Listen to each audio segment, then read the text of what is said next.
Hey Hoop fans, this is your head coach Tony Staffiere, and I'm happy to tip off our Hoop Assist podcast with episode 1, The Anatomy of a Workout. Having coached college basketball at various levels in both the men's and women's game for over 15 years, I conducted hundreds of workouts, both in and out of season. But it wasn't until I stepped away from the bench and started my own player development program that I learned what is truly needed to construct an effective individual or small group workout. In this podcast, I will share with you the formula that I currently use to prepare players at all levels for their competition season. Before I begin, I want to share with you the agreement I make with each player I train. And no, it has nothing to do with how much money they will pay me. Rather, the pledge I make to each of them specific to their skill development. My promise to players is that I will get them ready for the first day of practice only. Day 2 through the last game of the season is on them. This may not sound like a good marketing tool, but any good trainer will tell you there are way too many changing variables once the season starts that you cannot prepare them for 6 or 7 weeks before the start of practice. However, I can predict the elements they will face on day 1, such as a coach's evaluation of how they improved from summer basketball or last season, or how they look compared to the other players on the floor on that first day. So now I will dive into how I've been constructing off-season workouts for my players.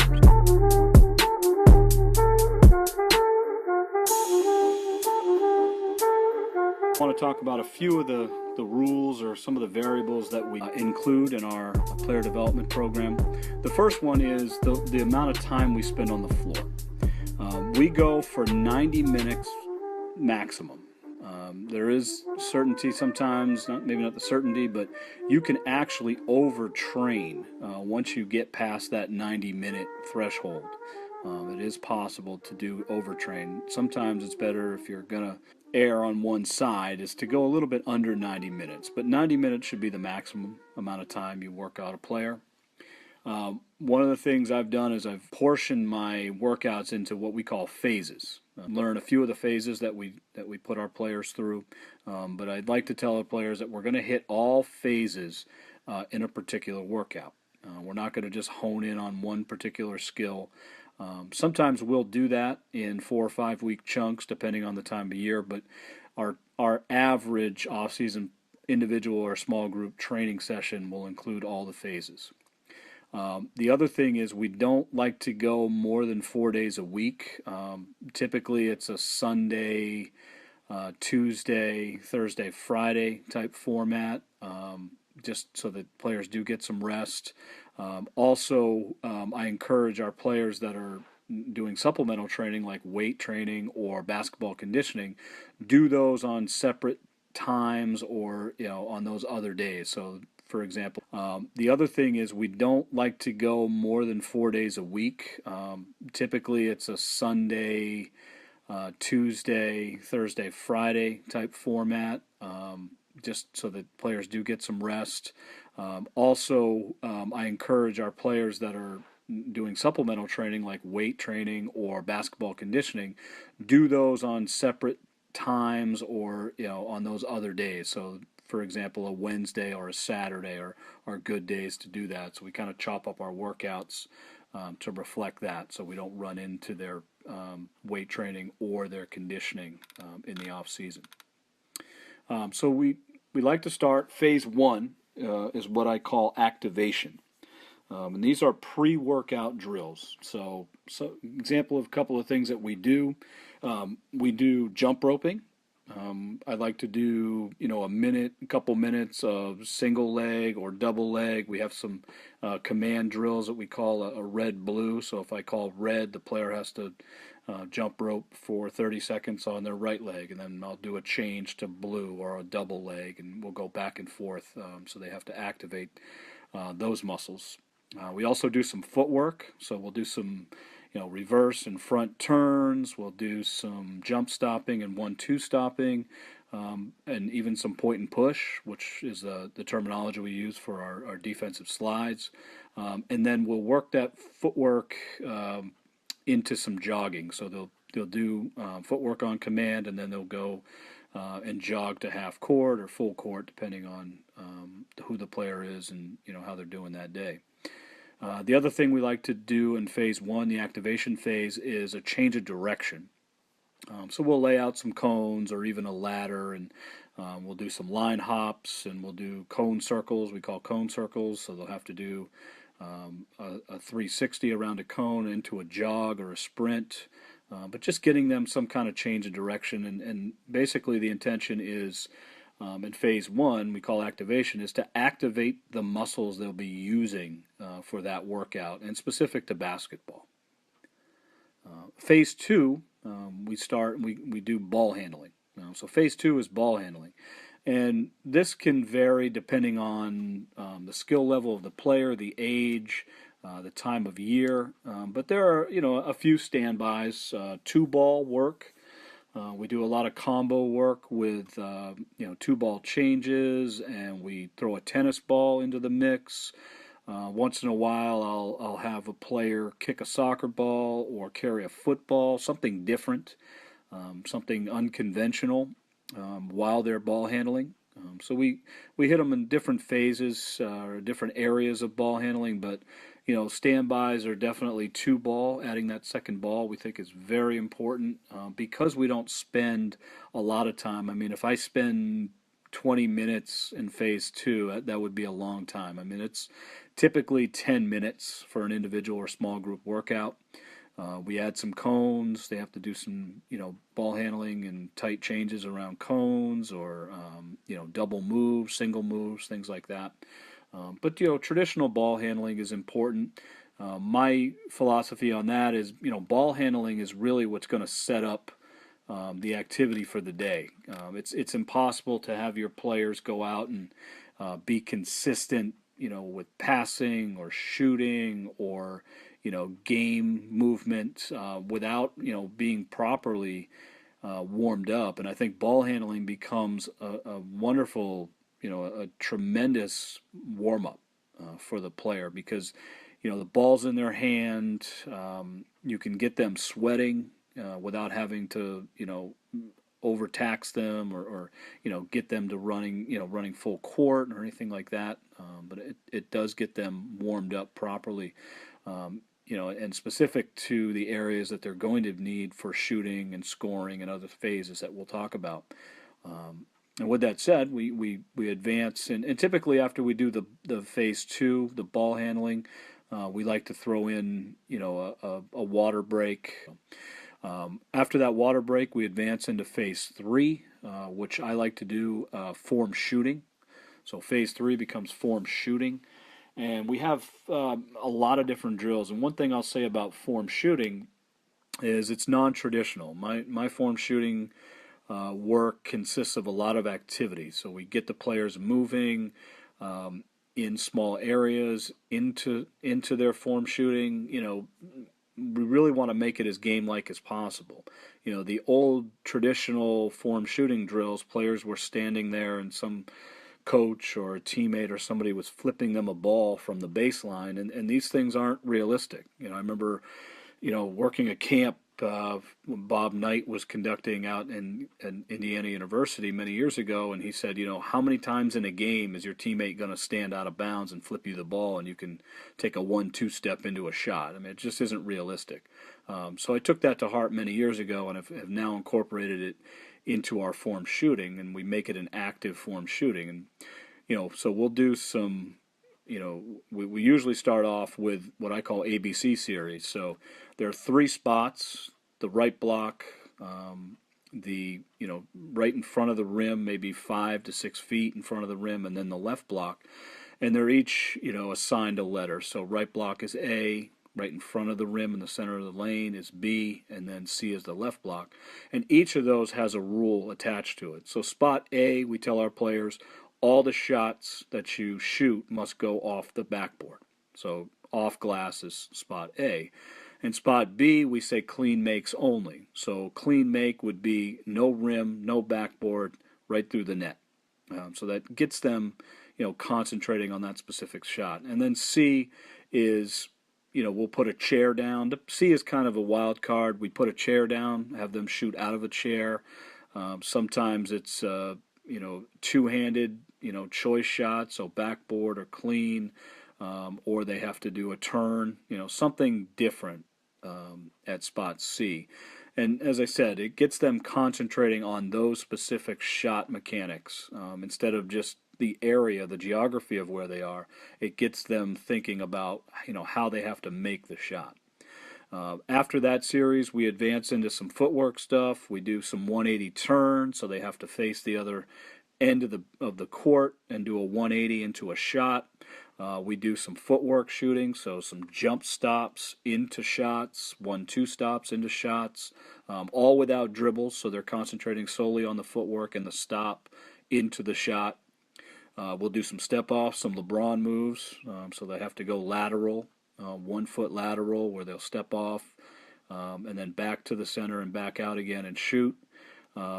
We also do some timed shooting. We have a drill we call commando where they have to go block to block, and then they advance after a minute to second hash to second hash, right and left, and then they go from elbow to elbow. And it's usually 30 seconds to a minute, trying to get up as many shots as they can. We'll also work in some layup drills.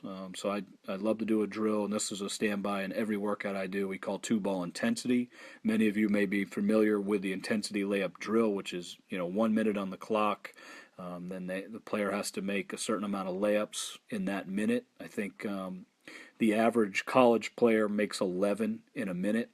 And what I do is I add a second ball. So we do 2-ball intensity layups. So that gets them really concentrating on the footwork involved in shooting the shot, and it holds that hand accountable for shooting. So they have to shoot it with that right hand because the left hand has a ball in it, and vice versa on the left side. Typically, we'll finish the form shooting phase with some type of, as I said, timed shooting mark. There's many different drills. One of my favorites is what we call 22 and 2, where they have to make 22 pull-up jump shots. Though they start from the top of the key, catch the ball from me or a teammate, and 1 dribble pull-up at the right elbow, back to the center, catch, 1 dribble pull-up, left elbow, and then back and forth. And they get 2 minutes to make 22 shots, and it's not easy. You have to be on that particular day to make that mark. But 22 is a mark that many college and pro players can handle. And if you can get a high school player or even younger player to do that, then you're working with a pretty special shooter. Once that is finished, we always kind of break up our shooting with clean free throws. So I'll ask the player, step to the line, make 2 clean free throws. And clean free throws, again, the make has to be, nothing but net, so no rim, no backboard, touches nothing but the net, and then the floor. So once that is done, maybe we'll work in a water break as well to kind of break up the workout after the free throws, get them to earn some water by making the free throws, depending on, again, the temperature in the gym or how hard the player is working. It's kind of up to the person running the workout to gauge where the player is at that point. Phase 4, we advance into what we call game shooting. So there's many different drills you can do here, but I like to work in, specific to the player. If I know a player is playing off the ball, so they're a wing, if they're a 2 or a 3 by number, we'll have them shooting some shots from those positions. So, typically I'll start, as you would in a game, we'll do some transition shooting. So the player will run from half court, catch a ball from me, and then they'll be asked to perform different shots. So we'll go what we call downhill, so they have to catch on the right wing or the left wing, rip move or wipe, whatever you want to call it, wipe, and then 1 dribble to the basket and score. We'll also do some footwork shooting, so some step backs, some step offs, some turnarounds, and then maybe we'll do some walk-up 3-point shots, depending on how the player is doing at that point or the level of the player. But we just we want them shooting as if they were running in their position on game day. Then we'll work in some specifics. So I do a lot of interviewing of the players. I ask a lot of questions about, where is your coach going to play you? What type of offenses are you going to run or have you run? What are some of the things your coach is asking you to work on in the off season and get better at? So we'll work on anything from drag ball screen shooting to, college and pro concept stuff. So if it's ball screen work, we'll have them, split, do some splits. We'll have them, do some passing out of it too. So, hitting the roll, hitting the drift, all those things, shooting some float shots in the mid paint area, all those things that are incorporated into ball screen action. We'll also do some one-on-one work in this point too, especially if you have a small group. It's always good to have a teammate working out. So you can do some one-on-one drives and one-on-one pull-ups and one-on-one step-off moves, middle drives to elbow pull-ups, things like that, working against some resistance. So having that defender come out and give them a different look so they have some type of game action to work off of into their shots. And we'll give them, maybe a mark or a time. Typically I do, marks. So you got to make, 10 shots, or you got to knock down, 5 off the backboard and 5 clean, or, some type of mark depending on the level of the player, certainly. You can make that, an advanced level or intermediate or even an elementary level mark that they have to hit. So once we've got through our game concepts, we advance into phase 5, which is actually the final, formal part of the phases that we have for a workout in a 90-minute period. And it's a phase of which I call sweat shooting. So basically we're going to just, break the player down to almost to the point of fatigue. So getting them to shoot when they're tired, when they're, overheated in a situation like they would be in a game where they're sweating and, there's, maybe it's late in the game, fourth quarter, late in the second half, something like that. But getting the player to have to really work hard to get the shot, and then, giving them marks that are, not impossible, but very difficult to do without, really exerting themselves. So, for example, we do a drill called Make 2 in a Row. And, Carmelo Anthony does this. Anytime you see him on YouTube doing a workout, you see Carmelo doing this all the time, where he sprints from one end of the court to the other, catches and shoots. And, I'll have the player, do a 5-spot drill. So they have to shoot, right baseline, right wing, top key, left wing, left baseline. And every time they take a shot, they must sprint to that cone or that chair or that, spot on the line, and then come back and catch and shoot again. And in order to advance to the next spot, they have to hit 2 in a row. So that mark, again, it's not just making 2, but they have to make 2 in a row to advance. So you get players that are, in a groove, and all of a sudden they miss one, or they hit the first one and miss a second one, and now mentally they're starting to tax themselves on top of the conditioning that's involved. One of the other ones I love to do at the end of workouts, specifically with three-point shooters, is a star drill. And it's a really good one. The NBA uses this a lot, specific to draft workouts or preseason workouts. You see them end of practice. I know Team USA, the many phases of the Dream Team that we've sent to the Olympics. You see them doing this a lot with their shooters like Curry and Westbrook and guys like that. And what you have to do is you have to make a 3-point shot. Running from spot to spot. So you have to hit one in the right corner, and then you sprint to the left corner and have to make it. Then you sprint to the right wing and have to hit it. Sprint to the left wing and then finish with a top of the key, 3-point make. So getting them to make 5 in a row essentially is the goal, and they have to sprint to each spot. So those are some examples of sweat shooting. You can put in anything you want. You can have them do full court layups or, push-ups into a jump shot, anything that you can get the player to be taxed while they're getting shots up, and just kind of breaks them down and gets them, some conditioning in without having to make them do a lot of running, specific, sprint drills. You can incorporate the sprint into the shooting.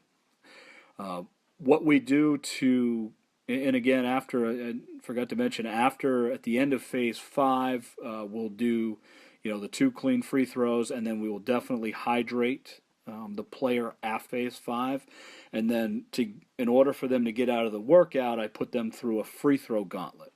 So again, putting pressure on the player to make free throws with knowing that there are certain marks that they have to hit. So for example, we do a conditioner into a certain amount of makes at the free throw line.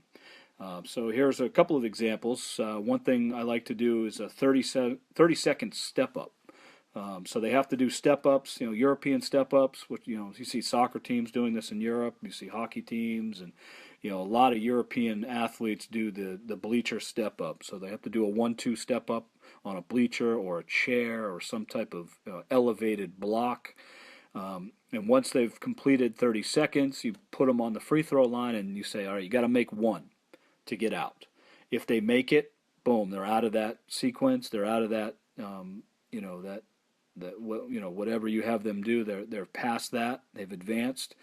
If they miss, they have to repeat the conditioner in order to get out, and then they have to go back to the free throw line and hit that mark.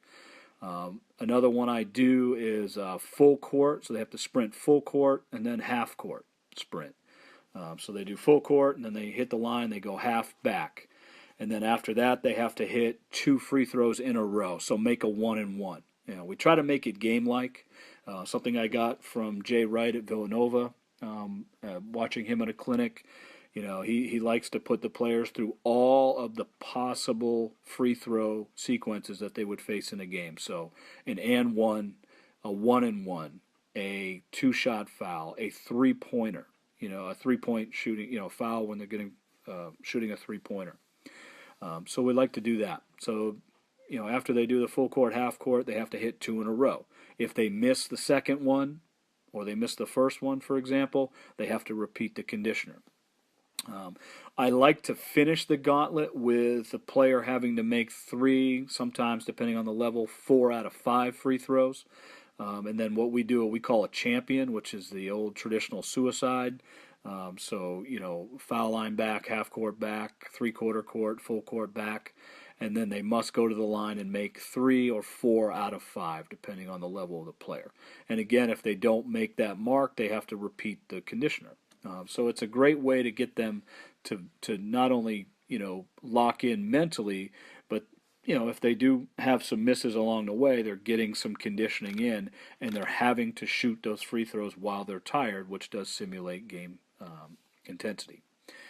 So that's kind of the anatomy of a workout. Very basic in nature, but I think it's important to catalog, what I've termed phases, but whatever you want to call it, have that template for your workout so that you can just insert different drills and advance the drills depending on the level of the player. It's really important to kind of have that framework. So that's all I have for tonight, but I will tell you, I hope you've enjoyed, this first podcast. We're really, as I said in the intro, we're doing some big things in 2018, so we hope you give us a follow, and always, as always, please comment, do a review, comment, throw in some things you want us to talk about. We'll be happy to address it, if I can't, or my guy Nick in New York, if he can't, we will have some people on this podcast and do some interviews with people that are much better at coaching and teaching than certainly I am. But as always, we encourage you to log on to our Hoop Assist website.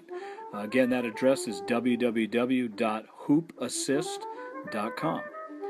Once again, this is your head coach, Tony Staffiere. Thank you for listening.